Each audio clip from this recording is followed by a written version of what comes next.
नमस्कार दोस्तों, मेरे चैनल पे आपका स्वागत है। तो जैसे आपको पता है कि हम ड्राइवर पेपर की तैयारी कर रहे हैं, तो उसके लिए बस एक दिन बाकी है कल का।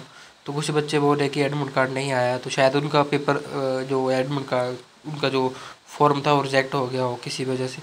तो आप उनको कॉल करके पता कर लीजिए कि हमारा एडमिट कार्ड क्यों नहीं आ रहा है, या आप उनको ये बोलिए कि जो जिनके फॉर्म रिजेक्ट हुए वो आप लिस्ट निकाल दीजिए, कि ऐसे बंद दुविधा में रहेगा। ऐसे किसी को अगर एडमिट कार्ड नहीं डाउनलोड हुआ तो बच्चे थोड़ा दुविधा में रहते हैं।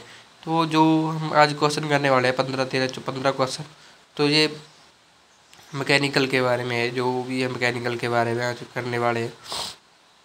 तो इसका जो पहला प्रश्न, प्रज्वलन इग्निशन कुंडली का क्या कार्य है, ये पूछा उन्होंने आपसे। प्रज्वलन को इंग्लिश में इग्निशन बोलते हैं इसको, ठीक है।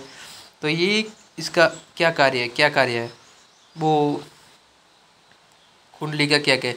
वायु फ्यूल मिक्सचर का उत्तेजित करना, करंट को फैलाना, उच्च वोल्टेज का उत्पादन करना। तो क्या है? तो प्रज्वलन पूछ रहा है। प्रज्वलन, ज्वलन, ज्वलन, देखो ज्वलन की आवाज आ रही है बीच में, सामने पता लग रहा है कि प्रज्वलन। तो इसमें क्या होगा? इसका होगा घ, चिंगारी पैदा करना। तो इसका आंसर कौन सा होगा? घ, चिंगारी पैदा करना। तो आपको इसमें अगर पूछ लेगा इग्निशन कुंडली का क्या कार्य है, तो भी आपको यही होगा, चिंगारी पैदा करना, ठीक है ना। इग्निशन है वो जो फ्यूल स्प्रे करते हैं और हवा का मिक्सर आता है, उसमें जो चिंगारी पैदा करता है वो इग्निशन करता है, ठीक है ना। इसका अपना ध्यान रखना। और ये क्वेश्चन पूछे जा सकते हैं ऐसे क्वेश्चन। तो चलते हैं अगला, देखते हैं अगला कौन सा है। तो अगला, इंजन ओवरहीट होता है, इसका क्या कारण है? अगर आपका इंजन ओवरहीट हो रहा है, वो इंजन ओवरहीट हो रहा है, तो इसका क्या कारण है? पहला है तेल गाढ़ा होना, या तेल आपका गाढ़ा हो गया, नहीं ये नहीं हो सकता। फ्यूल खराब होना, ये भी नहीं हो सकता। पानी की कमी होना, मतलब जो उसमें कूलेंट डलता है उसकी कमी होने से आपका इंजन ओवरहीट होगा, ठीक है ना। इसका आपने ध्यान रखना है। कौन सा होगा इसका होगा ग, इसका होगा तीसरे नंबर का। आपका इंजन ओवरहीट किस में होता है? पानी की कमी के कारण आपका इंजन ओवरहीट हो रहा है, ठीक है ना। आगे चलते हैं। ऐसा भी आ सकता है कि गाड़ी ओवरहीट हो रही है, तो किससे हो रही है? तो ये भी पानी का ही होगा। क्वेश्चन थोड़ा घुमा के पूछेंगे, पर आंसर आपको पता होता है। तो क्वेश्चन उन्होंने ऐसा पूछा होता है घुमा के कि पता नहीं लगता कि हम क्वेश्चन कहाँ से पूछा है। अगला देखते हैं, अगला कौन सा है। अगला, स्टार्टर करते समय इंजन घूमता नहीं हो तो उसका क्या कारण हो सकता है? इंजन घूमता नहीं है तो बैटरी डिस्चार्ज हो सकती है, ठीक है। इग्निशन सिस्टम खराब है, तेल की खपत अधिक है, इनमें से कोई नहीं। तो इसका क्या होगा? जो आपका इंजन स्टार्ट घूमता है, लेकिन स्टार्ट करते समय इंजन घूमता नहीं तो तो उसका क्या कारण है? इसका ये पूछा है इन्होंने। तो इसका क्या होगा? इसका देखते क्या होगा। तो देख लिए इन्होंने, पहले तो आपको सामने ही है, इंजन स्टार्ट करते वक्त, ठीक है, घूमता नहीं है। तो इसका मतलब क्या है कि उसको फ्यूल स्प्रे की कोई बैटरी डिस्चार्ज होगी, तो उसका मतलब उसका सेल्फ नहीं चलेगा। इसका ये तो हो नहीं सकता। तेल खपत अधिक, ये भी तो बाद की बात है। तो इसका क्या होगा? इग्निशन सिस्टम खराब, जो उसको चिंगारी देता है इग्निशन सिस्टम, उसका वो खराब होगा। तो इसका आंसर कौन सा होगा? इसका आंसर होगा चौथे का ग, ख। तो कौन सा होगा? ख, दूसरे नंबर वाला, इसका आंसर सही होगा, ठीक है, इग्निशन सिस्टम।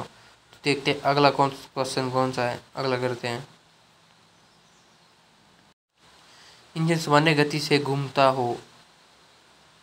तो है, लेकिन स्टार्टिंग नहीं होता, तो इसका क्या कारण है? इग्निशन सिस्टम खराब, इंजन खराब, फ्यूल सिस्टम खराब। तो इसका कौन सा होगा? आप देखिए, इग्निशन सिस्टम खराब है, इंजन सामान्य गति से घूमता तो है लेकिन स्टार्ट नहीं होता। इग्निशन सिस्टम खराब भी हो सकता है, ठीक है ना। इंजन खराब भी हो सकता है, कोई इंजन के अंदर खराबी हो तो भी हो सकता है। फ्यूल सिस्टम जो उसको फ्यूल स्प्रे करता है, ठीक है, वो भी खराब हो सकता है। तो इसका कौन सा होगा? इसका होगा ये सभी होगा। इसका होगा डी आंसर, घ, इसका आंसर सही होगा, ठीक है ना। कौन सा होगा इसका? घ, आंसर सही होगा, ठीक है। अगला चलते, अगला कौन सा है। तो टू व्हीलर में पेट्रोल की अधिक खपत का क्या कारण है? तो अधिक खपत कर रहा है तो उसका क्या कारण है? टू व्हीलर एयर फिल्टर चौक, आपका एयर फिल्टर चौक है तो भी वो अधिक खपत कर सकता है, ठीक है, ये भी हो सकता है। चोक वाल्व खुला रह गया है। जो चोक वाल्व है वो जो चोक हम खींचते हैं चोक को, तो जब खुला मतलब उसको खींचते हैं तो अधिक तेल भेजता है, सीधा उसका इंजन के साथ कांटेक्ट होता है, ठीक है ना। वो खुला रह गया है, ठीक है, या कार्बोरेटर सही एडजस्ट नहीं हुआ है, तो उसका तीनों में से कौन सा होगा? तो इसका तीनों ही हो सकते हैं, ठीक है ना। उपयुक्त सभी होगा इसका आंसर। कौन सा होगा? उपयुक्त सभी। एयर फिल्टर चोक, आपका एयर फिल्टर होता है वो चोक है, तो ज़्यादा वो उस गाड़ी को जोर लगेगा उसका, तो ना, ठीक है, उसका दम ज़्यादा लगेगा। चोक वाल्व खुले रह गया, मतलब चोक वाल्व खुला रहेगा तब भी, तो इसका उपयुक्त सभी हो गए, ठीक है ना। तीनों ही, तीनों ही होंगे। चलते अगला देखते हैं, अगला कौन सा? स्टीयरिंग व्हील द्वारा वाहन के नियमन को घुमाया जाता है। तो स्टीयरिंग व्हील, जो स्टीयरिंग हम पकड़ते हैं गाड़ी में बैठते हैं उस वक्त, वो घुमाने वक्त, तो किसको घुमाया जाता है स्टीयरिंग व्हील? आपको फ्रंट व्हील, रियर व्हील, एक क या ख दोनों, तो इसका अलग अलग ढंग से हो सकता है, ठीक है ना। निम्न पूछा है तो उन्होंने इसका मतलब छोटी गाड़ी का पूछा है, तो फ्रंट व्हील। अगर उन्होंने पूछा हैवी गाड़ी का पूछा हो, उसमें ट्रक के पूछा हो, तो ट्रक उसमें दो भी आ सकते हैं, क्योंकि फ्रंट व्हील और रियर व्हील जो उसके पीछे वाले व्हील होते हैं, चारों चक्के उसके घूमते हैं, ठीक है ना। आपको तो फ्रंट व्हील घुमाते हैं। देखो ऐसे क्वेश्चन होते हैं जो दो दो होते हैं, तो निम्न में हो सकता है। यहाँ पे ऐसे भी बताया होता है कि ट्रक भी बताया जा सकता था, पर उन्होंने नहीं बताया, उन्होंने फ्रंट व्हील वाला ही पूछा है। तो इसका आंसर कौन सा होगा? फ्रंट व्हील, ठीक है, फ्रंट व्हील घुमाता है स्टीयरिंग व्हील। तो ये आपने ध्यान रखना। अगर बड़ी गाड़ी को पूछे तो भी ध्यान रखना। अगला देखते हैं, दुर्घटना के समय गाड़ी की कम से कम कितनी गति होनी चाहिए कि एयरबैग के सेंसर को हवा भरने का आदेश दे? जो एयरबैग है वो हवा भरने का आदेश दे, मैं मतलब कितनी स्पीड होगी आपकी गाड़ी की कि सेंसर जो है काम करेगा? तो उसका जो टेक्निकल तरीके से पूछा है, तो उसका क्या आंसर होगा? 10 किलोमीटर प्रति घंटा, 25 किलोमीटर प्रति घंटा, 80 किलोमीटर प्रति घंटा की आपकी गाड़ी की चाल होनी चाहिए, इनमें से कोई नहीं। तो इसका आंसर होगा 25 किलोमीटर प्रति घंटा की रफ्तार होनी चाहिए आपको, मतलब 25 किलोमीटर में आप एक 60 मिनट में 25 किलोमीटर ही चलनी चाहिए। तो मतलब आपकी स्पीड होगी 10 या 15 के आसपास होगी, इसमें नॉर्मल से होगी। तो इसका आपने आइडियल कराना 25 किलोमीटर प्रति घंटा। तो अगला, एयर बैग गुब्बारा किस वस्तु का बना होता है? तो आपको पता है कि एयर बैग गुब्बारा किस वस्तु का बना होता है? रबड़ के बने होते हैं, नायलॉन फैब्रिक के बने होते हैं, प्लास्टिक के बने होते हैं, इनमें से कोई नहीं। तो ये पता होना चाहिए, ये बहुत इंपॉर्टेंट क्वेश्चन है कि नायलॉन फैब्रिक के एयर बैग बने होते हैं। जो रबड़ के होते हैं उनका इतना फटने का डर रहता है, प्लास्टिक के होते हैं उनका भी इतना फटने का डर रहता है। तो नायलॉन फैब्रिक के एयर बैग की बना होता है, जो एयर बैग बना होता है जो नायलॉन फैब्रिक का बना होता है। नायलॉन फैब्रिक अब कौन सी आइटम है ये मेरे को मतलब पता नहीं है, पर नायलॉन फैब्रिक का बना होता है एयर बैग, ठीक है। इसका 8वें का आंसर होगा क, पहले वाला। अगला क्वेश्चन देखते हैं, अगला क्वेश्चन कौन सा है? अगला क्वेश्चन है एयर बैग, ये तो हो गया। एयर बैग का क्या कार्य है? आपको पता ही है क्या काम है। तो एयरबैग का क्या काम होता है? दुर्घटना होने पर ड्राइवर को आगे से बचाव, दुर्घटना पर गाड़ी को रोकना, दुर्घटना, टायर फटने पर गाड़ी का बचाव। नहीं, इसमें से कोई नहीं सकता। इसमें क्या आंसर होगा? दुर्घटना के समय ड्राइवर को आगे से बचाव, जो आगे वो टकराता है उससे बचाव है, ठीक है ना। वो डैशबोर्ड के ऊपर वो टकराएगा, स्टीयरिंग के साथ टकराएगा, वो किसी के साथ, उसको वो पकड़ के पीछे धक के रखता है कि वो अपनी सीट के साथ ही एडजस्ट रहे, पूरा पीछे ही लगा रहे, आगे ना टकराए आके। तो इसका मतलब इसका पहले का आंसर होगा एयरबैग का होगा 1, इसका आंसर होगा पहला।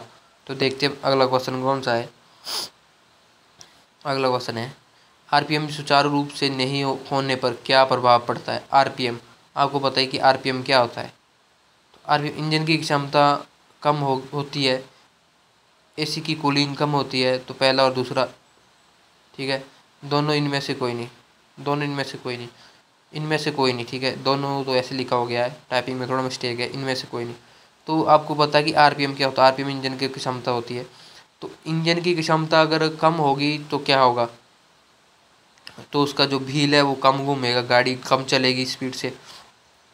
और जब एसी की पूछा, एसी कूलिंग कम होगी। अगर हम गाड़ी को पूरी स्पीड से बजाते हैं तो एसी बेल्ट है वो ज़्यादा घूमती है, फास्ट घूमती है, तो हमारे को ज़्यादा एसी की हवा मिलती है। तो आपको पता ही है कि इसका होगा पहला और दूसरा दोनों, ठीक है। उसका पहला और दूसरा दोनों ही होंगे, ठीक है, एसी वाला भी इंजन वाला भी। तो अगला, टेम्परेचर गेज किस का टेम्परेचर बताती है? तो आपको पता है टेम्परेचर गेज होती है जो किसका बताती है? वो टेम्परेचर ऊपर होता है, जब हमारी गाड़ी टेम्परेचर बढ़ाने लग जाती है तो हम क्या चेक करते हैं, आपको पता ही है, इंजन खोल के इंजन ऑयल चेक करते कि इंजन ऑयल तो नहीं कम, इंजन खोल के चेक करते कि इंजन गर्म हो रहा है, क्यों हो रहा है। तो हम उसमें क्या बोलते हैं, जो जिसमें पानी डलता है, जिसमें कूलेंट डलता है, कूलेंट वाला डब्बा, उसको खोल के उसमें देखते हैं कि कूलेंट है या नहीं है। तो इसका मतलब पानी का होगा, पानी होगा, ठीक है। टेम्परेचर पानी का टेम्परेचर बताता है, इंजन का भी बताता है। अगर यहाँ पे पानी नहीं होता तो इंजन काटना था, ठीक है ना। तो यहाँ पे पानी का टेम्परेचर था कि पानी का कितना है, पानी से आगे फिर गाड़ी इंजन का आएगा, पहले पानी का ही आएगा, ठीक है। ये आपने ध्यान रखना है, इंजन का तो बाद में आएगा। अगर ओवर हीट हो रही है इसका मतलब पानी कम है, जब पानी गाड़ी में आपने डाला ही नहीं है, ये हो सकता है। अगला देखते हैं, ओडोमीटर क्या बताता है। ओडोमीटर आपको बोलने से पता लग रहा है, ओडो ओडो एडो एडो एडो एडो ओडो एडो, ऐड का पता लग रहा है आपको, ऐड करना मतलब, ठीक है ना, सारे ऐड करना। क्या इंजन की चाल को ऐड करता है? नहीं। गति गाड़ी गाड़ी की चाल को ऐड करता है? नहीं। गाड़ी की कुल चाल को ऐड करता है, वो इसको करता है, गाड़ी की जो कुल चाल होगी, मतलब कितना किलोमीटर वो चलता है, 6 डिजिट में 99,999 किलोमीटर तक चलता है वो, ठीक है ना, ओडोमीटर। तो इसका होगा तीसरा, कौन सा होगा, इसका होगा तीसरा। तो कुछ अब हम क्वेश्चन देखते हैं आगे, अगला कौन सा है। तो ये थे कुछ क्वेश्चन, इससे आगे क्वेश्चन नहीं है। तो एक क्वेश्चन मैं आपसे पूछ रहा हूँ आगे, तो इसका आपने साइन बोर्ड का मेरे को बताना है कि क्या होगा, कमेंट बॉक्स में ज़रूर बताना है। तो ये है वो क्वेश्चन जो आपने मेरे को कमेंट बॉक्स में बताना है कि इसका आंसर क्या होगा, पहला होगा, दूसरा होगा, तीसरा होगा, चौथा होगा। तो ये प्रस्तुत चिन्ह क्या प्रदर्शित करता है, ठीक है। तो ये थे कुछ क्वेश्चन। तो हम आगे नेक्स्ट वीडियो में आपसे फिर से मुलाकात होगी, तो तब तक के लिए बाय बाय। तो वीडियो को लाइक एंड शेयर ज़रूर करना। तो मेरी वीडियो आपको कैसी लगी तो आप कमेंट बॉक्स में ज़रूर बताना। Thank you.